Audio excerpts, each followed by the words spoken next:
Buen día, doctores. El día de hoy, 17 de marzo del 2022, su anfitriona Frida Caballera les va a hablar sobre patologías benignas diversas que podemos encontrar en el colon. Muy bien, vamos a ver que podemos encontrar tres patologías principalmente: la colitis isquémica, la melanosis coli y el vólvulo. Vamos a iniciar con la colitis isquémica. Y esta, como su nombre lo dice, va a ser una lesión en el colon o intestino grueso. Va a estar causada por un aporte ineficiente o interrupción del flujo sanguíneo hacia esta estructura. Vamos a ver que en causas tenemos dos: la oclusiva y la no oclusiva, y pues la oclusiva nos va a hablar sobre una obstrucción o un estrechamiento de un vaso sanguíneo, mientras que la no oclusiva nos va a hablar de una disminución temporal en el flujo sanguíneo hacia el colon. Yo aquí les puse unas imágenes que encontré de colonoscopías. Como podemos ver, hay que imaginarnos qué es lo que está pasando con las células, ¿vale? Entonces, principalmente, ¿qué es lo que pasa cuando hay un aporte sanguíneo deficiente o incluso nulo? La célula va a empezar a sufrir hipoxia. La célula, al empezar a sufrir hipoxia, va a desarrollar una inflamación y posterior a esto también una ulceración. Entonces, esto es lo que pasa en la colitis isquémica. Las células del colon van a producir una isquemia con una ulceración y va a haber una inflamación del intestino. Como pueden ver aquí en estas imágenes, estas lesiones son muy características de la colitis isquémica. Se las dejo para que las vean después con más calma. Y es muy importante que aprendan a reconocerlas, por si alguna vez les toca realizar una colonoscopia y ven algo similar a esto o igual a esto, digan, eso es colitis isquémica. Vamos a hablar ahora un poco sobre la epidemiología. Vamos a ver que es una de las causas más frecuentes de isquemia intestinal, entre un 60 y un 70%. Vamos a ver que tienen una presentación leve o transitoria y una presentación grave. En la leve o transitoria, pues esta va a haber una afectación de la mucosa y submucosa, pero esta se va a resolver en un par de días. Mientras que en la forma grave nos va a hablar de una necrosis gangrenosa que puede ser con perforación, peritonitis, y esto es muy grave porque al paciente lo puede llevar a la muerte. Vamos a ver que la colitis isquémica representa 1 de cada 2.000 ingresos hospitalarios y tiene una mayor incidencia en personas de 65 años. Vamos a hablar un poco sobre la anatomía, porque quiero que entiendan mejor la patología. Entonces, pues general, muy general. ¿Cómo es el colon? El colon está constituido por un apéndice, la porción del colon ascendente, la porción del colon transverso, la porción del colon descendente y el recto. Es muy importante que se acuerden que entre el colon ascendente y el colon transverso, pues está la flexura hepática, y entre el colon transverso y el colon descendente está la flexura esplénica, que también se le conoce como punto de Griffith. Y entre el recto y el colon sigmoides vamos a ver que también existe el punto de Subeck. Esto es muy importante, solo para que lo vayan entendiendo mejor. Ahora vamos a hablar sobre la irrigación, que esto es el pan de nuestra patología, porque estamos hablando de que la colitis isquémica es un aporte bajo insuficiente del flujo sanguíneo. Entonces vamos a ver qué es lo que puede ocurrir aquí. Aquí vamos a ver que la irrigación del intestino grueso o colon va a estar dada por dos arterias principalmente: por la arteria mesentérica superior y por la arteria mesentérica inferior. En la arteria mesentérica superior, por sus ramas, la cólica media, la arteria cólica derecha y la arteria ileocólica nos van a dar la irrigación para el colon en su porción derecha y proximal transversa. Estas tres arterias se van a interconectar entre sí y nos pueden formar a la arteria marginal de Drummond. Algo aquí muy importante es que la verdad el 50% de la población puede ser que no la tenga desarrollada esta arteria. Y en un 20% puede ser que una o más de una de estas tres arterias no se encuentre presente. Entonces, aquí esto nos está hablando sobre que el colon derecho es uno de los puntos más sensibles para desarrollar hipoxia. Ahora nos vamos a pasar a la arteria mesentérica inferior. Esta, en su porción de la arteria cólica izquierda, la sigmoidea y las arterias rectales, la arteria rectal superior, nos van a dar la irrigación de la estructura restante del colon. Podemos ver aquí que existe el arco de Riolano. Esta va a estar formada por la arteria cólica media y por la arteria cólica izquierda. Estas dos arterias se van a unir y van a formar este arco, y este arco le va a dar el aporte sanguíneo a la flexura esplénica, pero igual, como se los comentaba anteriormente, estas estructuras pueden estar ausentes y este arco de Riolano puede estar ausente en el 30% de la población, lo que convierte a la flexura esplénica en otro punto de mayor sensibilidad para hipoxia. Ahora, el punto de SUDEC, recuerden que se los dije anteriormente, este es por la flexura recto-sigmoidea, y este, claro que sí, también es uno de los puntos más sensibles para desarrollar hipoxia. Entonces, como ya vimos, hay 3 partes de nuestro intestino que son las más propensas para que desarrolle una hipoxia: el colon derecho, la flexura esplénica, que aquí hay que hacer hincapié. La flexura esplénica es la estructura que más hipoxia tiene, la que más hipoxia puede presentar. Entonces, si ustedes piensan en colitis isquémica, luego piensan en flexura esplénica, porque puede ser que esa sea la estructura que está con hipoxia. Y finalmente, pues la flexura rectosigmoidea. De este lado encontré una tablita, la verdad, súper padre, que nos habla de las formas evolutivas de la colitis isquémica. Como podemos ver, en un 30 o un 40% es un porcentaje alto.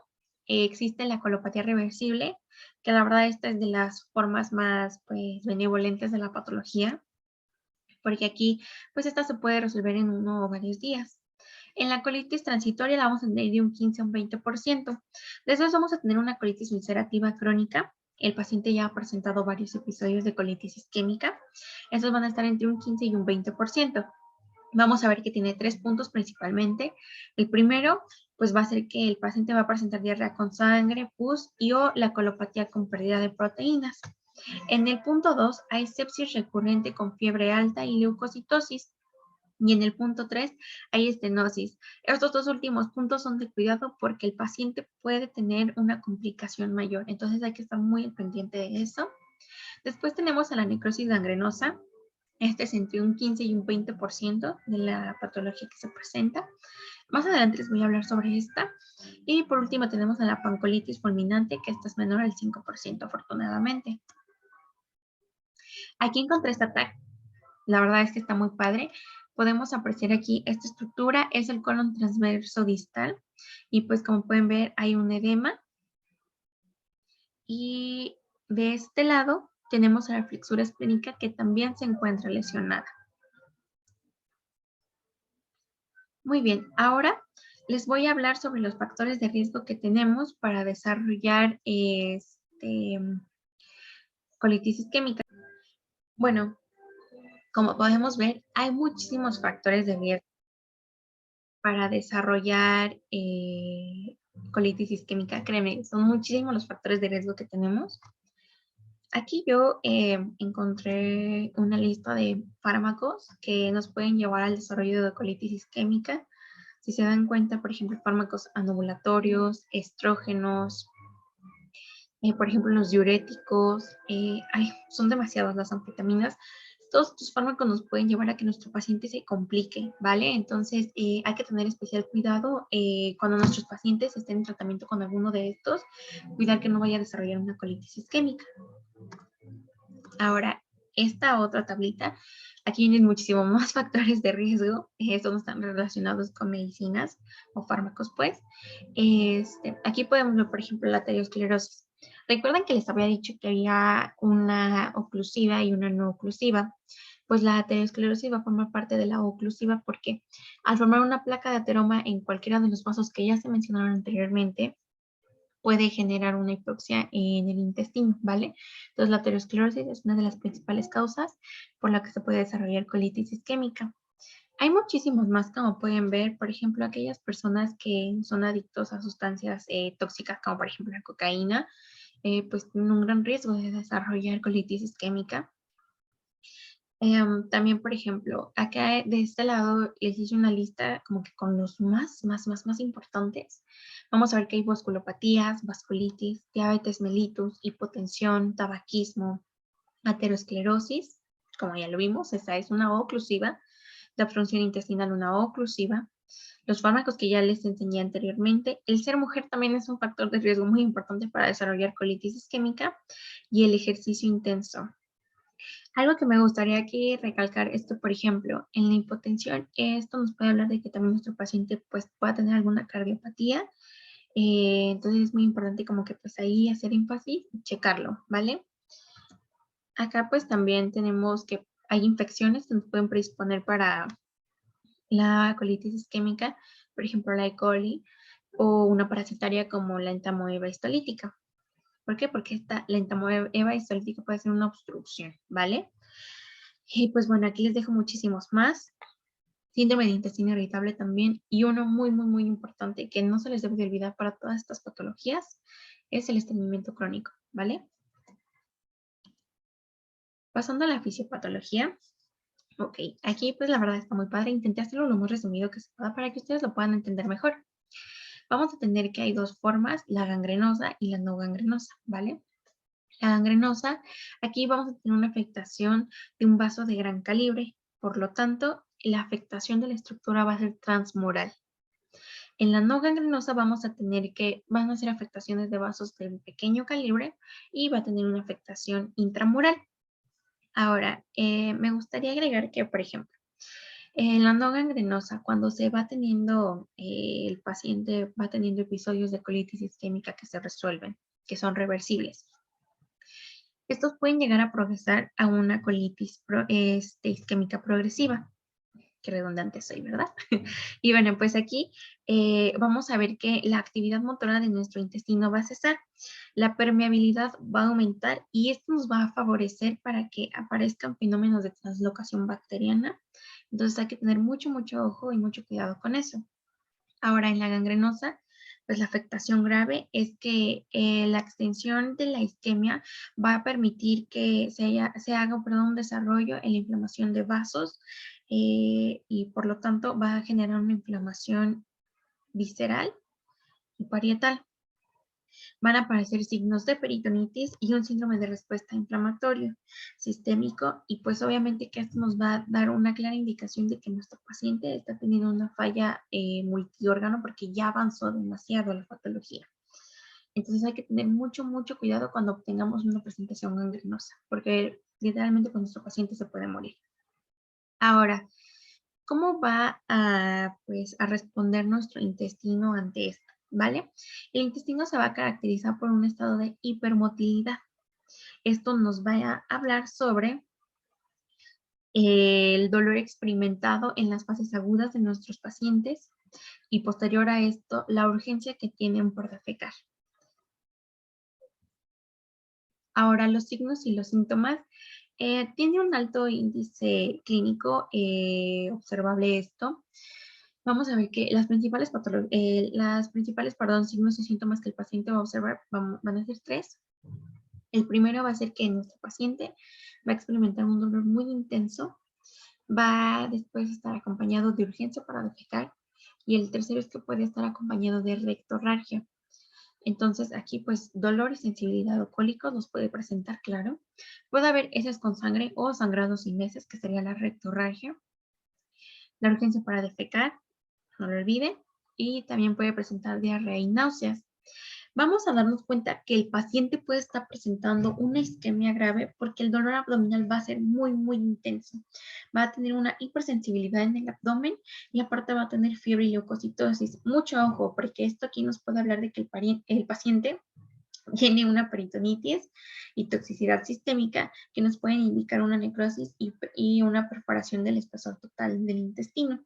Entonces es muy importante que si observamos estos datos, luego tengamos mucho cuidado con el paciente porque se nos puede complicar. Ahora, para el diagnóstico de la colitis isquémica, primero vamos a hablar sobre el diagnóstico por anamnesis y exploración física. Le vamos a preguntar al paciente la sintomatología y todo. En los estudios de imagen podemos, por ejemplo, con una radiografía, en un enema con un contraste opaco, por ejemplo, podemos encontrar el signo de thumb breaking, espero pronunciarlo bien, thumbprinting. Este signo nos va a hablar o nos dice sobre una huella de pulgar que se va a ver en la mucosa colónica. Entonces, como pueden ver aquí, pues aquí está el dedito exactamente. Y es como si literalmente se metiera el dedo sobre la estructura y dejara esa marca, ¿vale? Entonces, esta característica va a ser resultado del edema de la mucosa y de una hemorragia de la submucosa, ¿vale? El thumb breathing lo podemos encontrar aproximadamente en el 20% de los pacientes. Ahora, vamos con el que se lleva la medalla de oro y pues para hacer el diagnóstico puede ser mediante un sigmoidoscopio flexible o la colonoscopia, ¿vale? Con este sí o sí vamos a encontrar la patología. Entonces, la colonoscopia pues tiene una muy alta sensibilidad para el diagnóstico y también nos sirve demasiado porque de ahí mismo podemos tomar una biopsia del intestino, ¿vale? Entonces, es muy importante que la colonoscopia, perdón, se realice con una baja insuflación y debe de ser menor a las 48 horas que el paciente haya comenzado con el cuadro. ¿Vale? Porque aquí que vamos a encontrar algo muy característico de esta patología son los nódulos rojos violáceos, entonces los podemos encontrar dentro de estas 48 horas. Y bueno, si nosotros dejamos pasar más días, por ejemplo, de 3 a 5 días, pues ya vamos a ver que la mucosa nos va a reflejar pues ya una evolución natural de esta enfermedad en la colonopatía reversible, no lo olviden. Ahora, pero tenemos un problema. Muchas veces va a estar contraindicada nuestra medalla de oro. Por ejemplo, la sigmoidoscopía va a estar contraindicada en pacientes que tengan una hipersensibilidad en el abdomen y los contrastes como el bario o el gastrografín en la fase 1 también van a estar contraindicados. ¿Qué vamos a hacer aquí? Súper fácil. Podemos utilizar un ultrasonido Doppler o podemos utilizar también un TAC. Estos, además de darnos el valor diagnóstico, nos van a ayudar también con el valor pronóstico. Entonces, la verdad es que serían muy buenos estos estudios también, en caso solo de que obviamente al paciente pues no se le pueda realizar ninguno de estos mencionados. Ahora, aquí les puse unas imágenes como cronológicas de cómo se puede apreciar la colitis isquémica. En la primera, que sería esta, en la A, vamos a ver que esta es una colopatía totalmente reversible y pues hay edema y hay hemorragia de la submucosa. En la siguiente, en la B, podemos encontrar los nódulos rojos violáceos que les comentaba, menor a 48 horas, no se les olvide. En la C aquí ya hay una ulceración segmentaria y en la D hay una necrosis. Algo muy importante en la colonoscopía es que nosotros al empezar a hacerla, si empezamos a observar esto, estructuras negruzcas en el colon, debemos de parar automáticamente la exploración y ya no realizarla. ¿Por qué? Porque el hecho de presentar ya una estructura así nos puede hablar de que podemos realizar una perforación intestinal y obviamente esto nos va a complicar demasiado al paciente. Entonces, si encontramos una imagen así, mejor paramos la colonoscopia. Ahora, el diagnóstico con pruebas de laboratorio. Si bien pues puede ser unos leucocitos menores a 12.000 por mililitro, por ejemplo, la elevación de creatinfosfocinasa, la fosfatasa alcalina o el lactato deshidrogenasa nos puede sugerir la presencia de una necrosis gangrenosa, entonces ahí es rápidamente una exploración quirúrgica la que se le debe hacer al paciente. También puede ser una neumatosis coli, un neumoperitoneo o gas en el territorio venoso portal. Y esto puede aparecer en formas gangrenosas igual y nos va a hablar de un muy mal pronóstico para nuestro paciente. Encontré estos otros, son los criterios de Brandt para el diagnóstico de colitis isquémica. Como pueden ver aquí, primero vamos a hablar de un diagnóstico definitivo, donde la clínica va a ser positiva, la colonoscopia va a ser positiva y la anatomía patológica igualmente va a ser positiva. En un diagnóstico probable vamos a tener que la clínica es positiva, la colonoscopia es positiva, pero la anatomía patológica no está disponible o es negativa dentro de las primeras 24 horas. Ahora, un diagnóstico posible de colitis isquémica nos va a hablar sobre una clínica positiva, pero una colonoscopia que no fue realizada o es negativa dentro de las primeras 24 horas. Y en la anatomía patológica igual, puede ser que no haya sido realizada o sea negativa dentro de las primeras 24 horas. Las complicaciones, si bien como se los mencioné y hablamos, entre el 30 y el 40% pues es una colopatía reversible, entonces esta puede mejorar por sí sola en 2 o 3 días. Pero hay que tener mucho cuidado cuando ya comienza a haber otros datos que nos puedan indicar de gangrena o muerte tisular, ¿vale? Entonces las complicaciones que tenemos también puede ser la formación de orificios, que se haga una perforación en el intestino, y obviamente pues esto nos va a dar un sangrado persistente. Y por último, una obstrucción intestinal por una constricción isquémica. El tratamiento.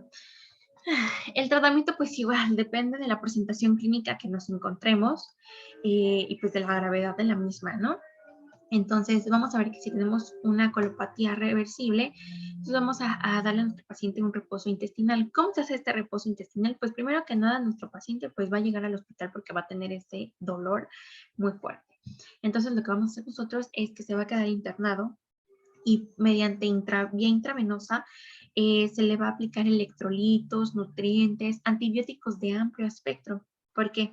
Porque así nuestro intestino va a permanecer en ayunas y esto le va a permitir que se desinflame. Entonces, si vemos que nuestro paciente ya le hicimos esto y no hay una mejoría, es necesario que se haga una exploración quirúrgica de urgencia.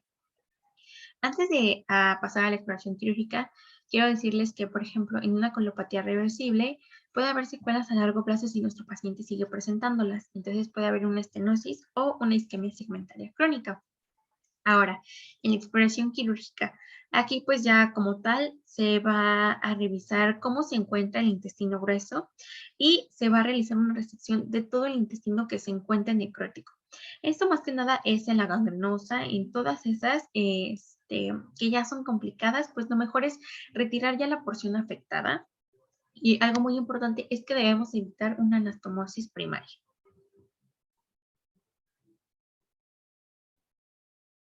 Ahora les voy a hablar sobre el algoritmo.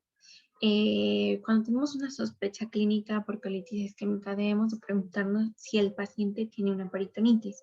En el caso de que no la tenga, pues ya saben, vamos a utilizar a nuestra medalla de oro, la colonoscopia, y pues vamos a tomar una biopsia de la estructura. Si encontramos que hay presencia gangrenosa, ya saben, se debe de detener por completo la colonoscopia y se debe realizar una laparotomía explorativa, sí o sí.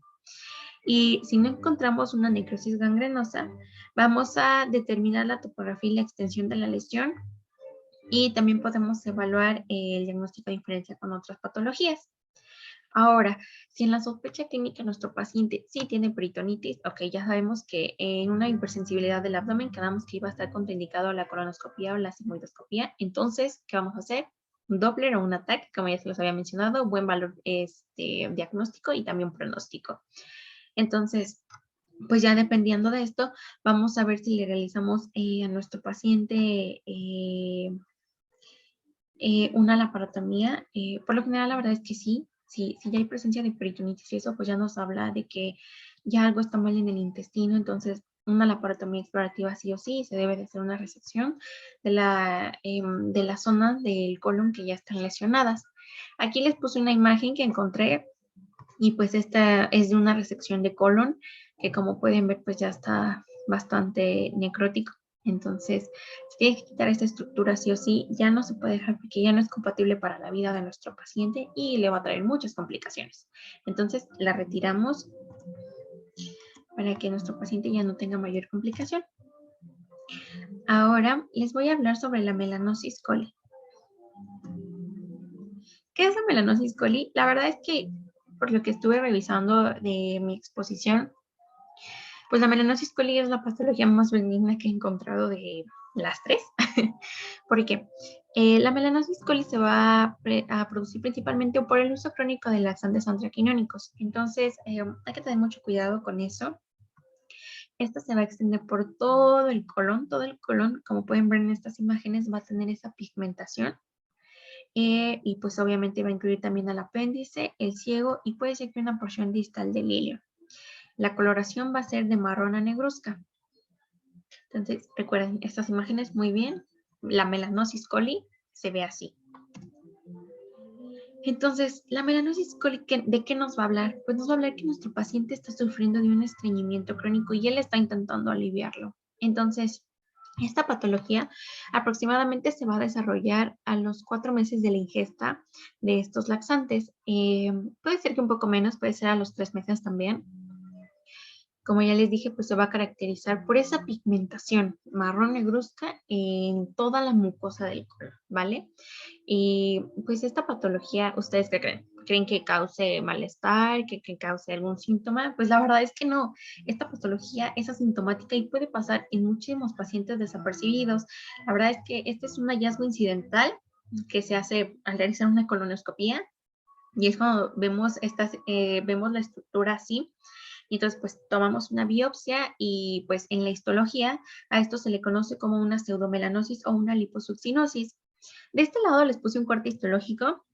Como pueden ver, pues aquí están las células del intestino y aquí exactamente se ve esa coloración característica de esta patología, ¿vale?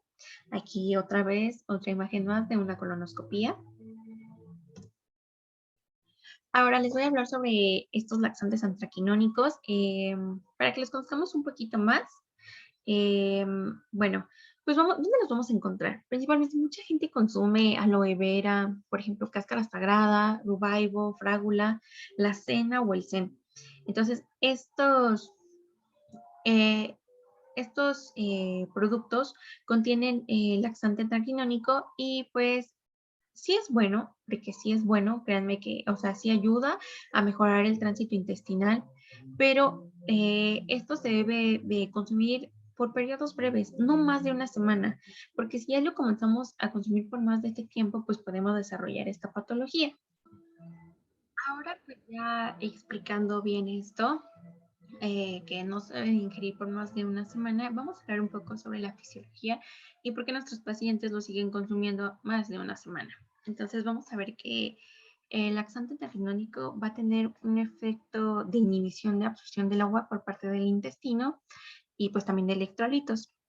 Esto nos va a aumentar el volumen y la presión de los contenidos intestinales de nuestro colon y va a estimular las contracciones y por lo tanto la materia fecal pues va a salir propulsiva. La vía de estimulación de la secreción de electrolitos y fluidos colónicos va a ser mediada por la formación endógena de prostaglandinas 2. Entonces, como podemos ver, ¿qué es lo que hace este laxante? Hace que la materia fecal pues tenga más agua, absorba más agua y pues esta pueda ser expulsada mejor. Entonces, su uso crónico de estos laxantes, la verdad es que nos puede dar una deficiencia de vitaminas liposolubles, entonces hay que tener mucho, mucho cuidado. Y vamos a pasar a la siguiente. Por ejemplo, la patogenia. Aquí vamos a ver que nuestra protagonista va a ser nuestro querido macrófago. La coloración más intensa la vamos a encontrar en el ciego y en el colon. ¿Por qué? Porque estas estructuras están relacionadas con un acúmulo de células linfoides en la lámina propia. Ahora, ese color característico son granos de lipofuscina que van a ser procedentes de la fagocitosis de cuerpos apoptóticos por nuestro querido macrófago. Entonces, estos van a migrar después al intersticio y van a dar esa coloración.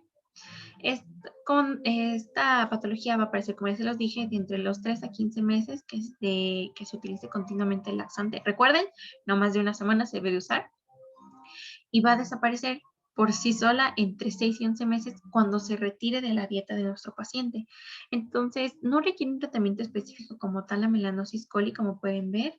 Este, entonces, no requiere un tratamiento específico porque no nos da una molestia, no hay sintomatología. Entonces, por eso pasa totalmente desapercibida, más el paciente ni se puede dar cuenta que la tiene. El tratamiento, como tal, ya hablamos, no hay tratamiento para melanosis coli. El tratamiento efectivo pues es quitar el laxante tranquinónico. Pero sí, hay algo muy importante que debemos de ayudar a nuestro paciente y esto es pues solucionar su estreñimiento, solucionar el estreñimiento crónico que nuestro paciente está cursando, perdón. Entonces, ¿qué le vamos a pedir a nuestro paciente? Pues que tenga una mayor ingestión de agua y que realice actividad física o, bueno, ejercicio. También que consuma agentes formadores de bolo, que este es, por ejemplo, el Physarum plantarum. Este es soluble y este es muy bueno para la formación del bolo. O también el salvado de trigo, este es insoluble. Hay también aplicaciones supositorios. Para algunos pacientes la verdad es que pues sí puede ser medio incómodo, entonces pues puede ser que los usen o puede ser que no los usen. Y otros, encontré un estudio que hablaba sobre pacientes con gota y que se les daba colchicina y que en estos pacientes, pues ellos encontraron que tienen una mejoría de su estreñimiento crónico con el uso de la colchicina, pero pues no es como que se le dé al paciente así al 100%. Entonces yo consideraría que mejor podremos favorecer la dieta alta en fibra, que el paciente haga ejercicio y que pues consuma agentes formadores de bolo. Ahora les voy a hablar sobre el vólvulo. Eh, Esta patología como tal sí tiene una complicación muy grave, entonces vamos a verla. Vamos a ver que el vólvulo nos habla sobre una torsión de un órgano a través de su mismo eje sobre un vehículo vascular. Entonces, como podemos ver en la imagen de aquí abajo, esto es lo que ocurre en el vólvulo, o sea, el intestino hace su propia torsión. Entonces, vamos a ver que esto representa una emergencia obstructiva.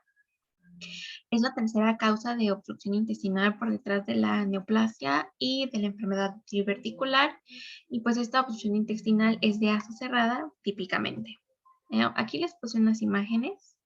Esta pues la verdad se ve bastante bien cómo se aprecia esa torsión del órgano. Ahora vamos a hablar de los factores de riesgo. El vólvulo se puede hacer sigmoides del colon transverso y secal, ¿vale?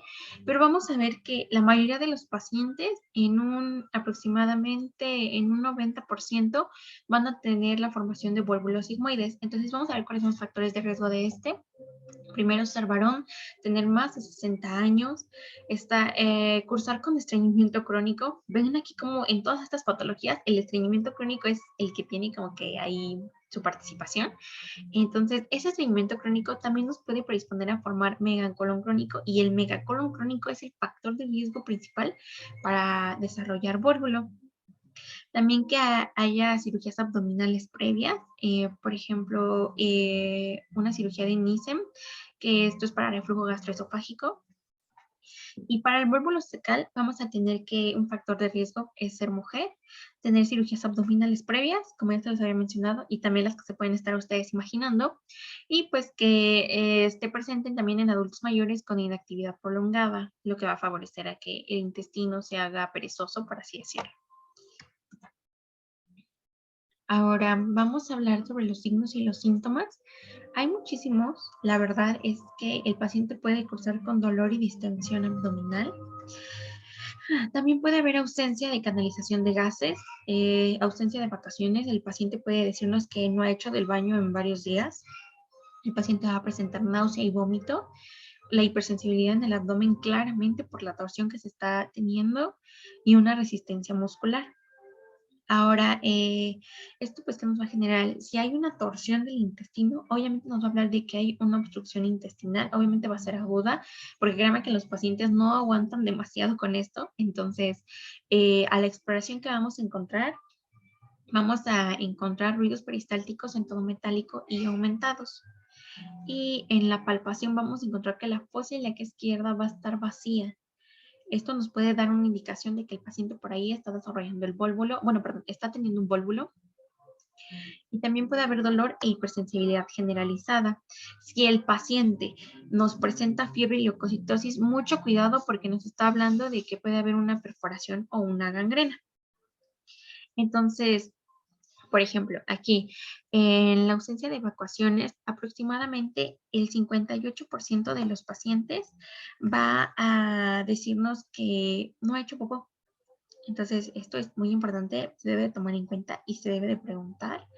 Por ejemplo, en la palpación de la fosa ilíaca izquierda que la vamos a encontrar vacía, esto está aproximadamente en el 31% de los pacientes. El tono metálico lo vamos a encontrar en aproximadamente el 47% de los pacientes. La que sí vamos a encontrar muy frecuente en un 81%, pues va a ser la hipersensibilidad abdominal.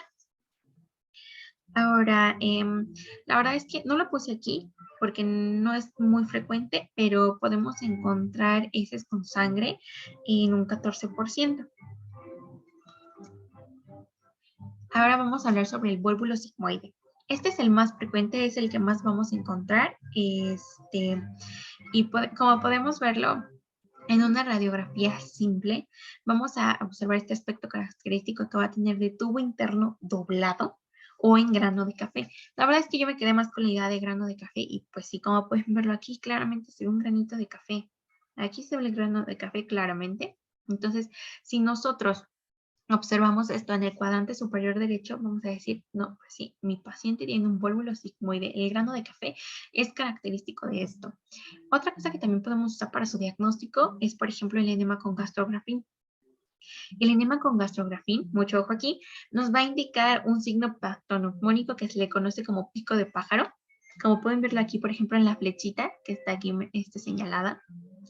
Aquí se ve claramente un piquito de pájaro, súper, súper, súper evidente.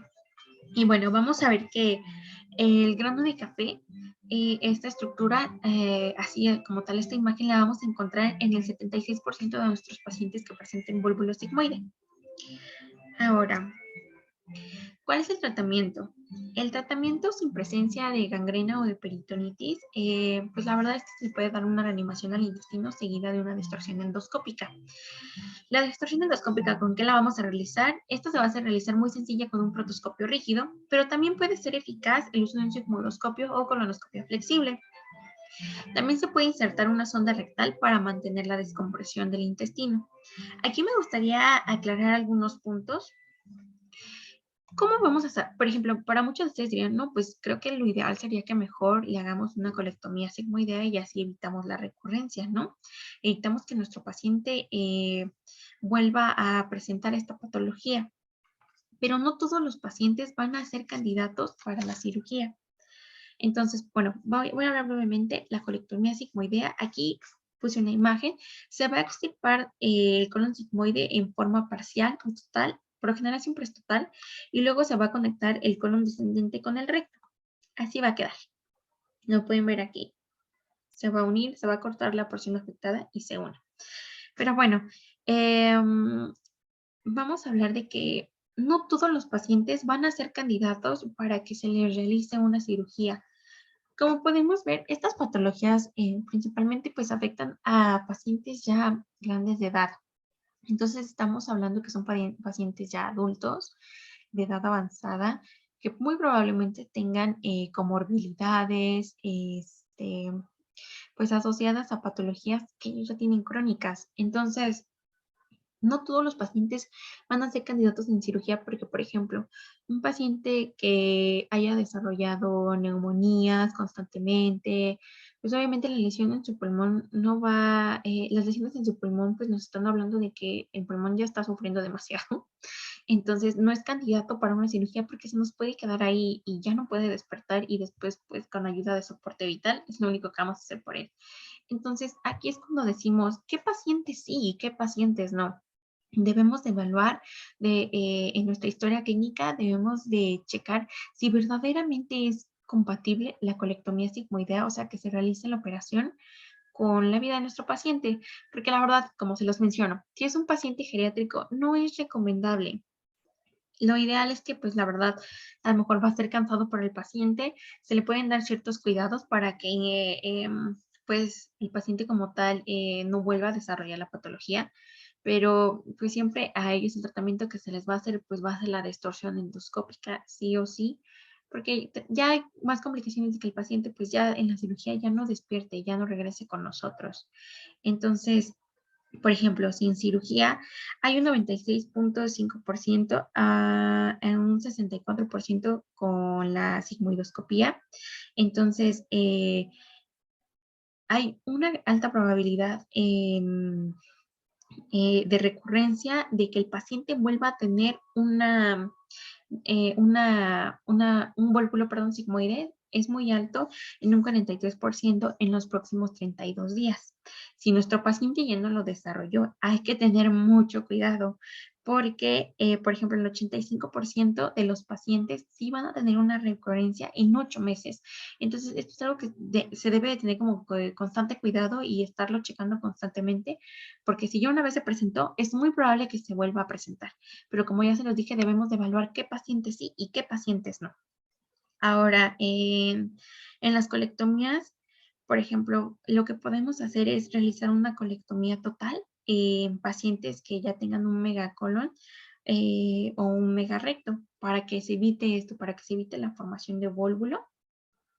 Esto más que nada es, por ejemplo, para la del vólvulo sigmoides. Entonces, hay que pensar ya en colectomías totales para que ya no se repita. La verdad es que ya con la cirugía se reduce bastante el riesgo de que nuestro paciente vuelva a desarrollar vólvulo. Ahora, ¿qué vamos a hacer cuando nuestro paciente en los estudios, por ejemplo, del laboratorio, que tenga un recuento alto de linfocitos y que veamos que en la TAC, en la resonancia magnética o en los rayos X nos muestren que ya hay presencia de gangrena? Vamos a tener mucho cuidado. La presencia de mucosa necrótica, ulceraciones o sangre oscura en el examen endoscópico o colonoscopía nos están hablando de que el paciente está sufriendo ya un estrangulamiento y que es una indicación muy clara para que ya se opere al paciente. Entonces, aquí pues no importa ya si el paciente es de edad avanzada. Sí, hay complicaciones, como todos sabemos que una cirugía pues es una complicación, es algo, perdón, que se puede llegar a complicar. Entonces, pues aquí se debe de valorar y pues obviamente queremos que nuestro paciente viva, entonces realizaremos la operación. Eh, y pues bueno, en la cirugía, este, pues vamos a realizar lo que es la resección de todas estas zonas que ya se encuentren gangrenosas o necróticas. Ahora vamos a hablar del vólvulo secal. Acuérdense, el vólvulo sigmoides es más común en varones y el vólvulo secal más común en mujeres. La mayoría de estas veces del desarrollo de vólvulo secal es porque se va a realizar sobre los vasos sanguíneos ileocólicos. Ahora, el diagnóstico, pues una radiografía simple nos va a revelar una estructura llena de aire en forma de riñón. Yo también la veo como en forma de cuernito. Entonces, pero sí creo que es más característica como de riñón para que nos acordamos bien. Y pues esta va a estar en el cuadrante superior izquierdo y va a ser en oposición al sitio de obstrucción. El enema con gastrografín pues también nos va a indicar dónde está la obstrucción del vólvulo.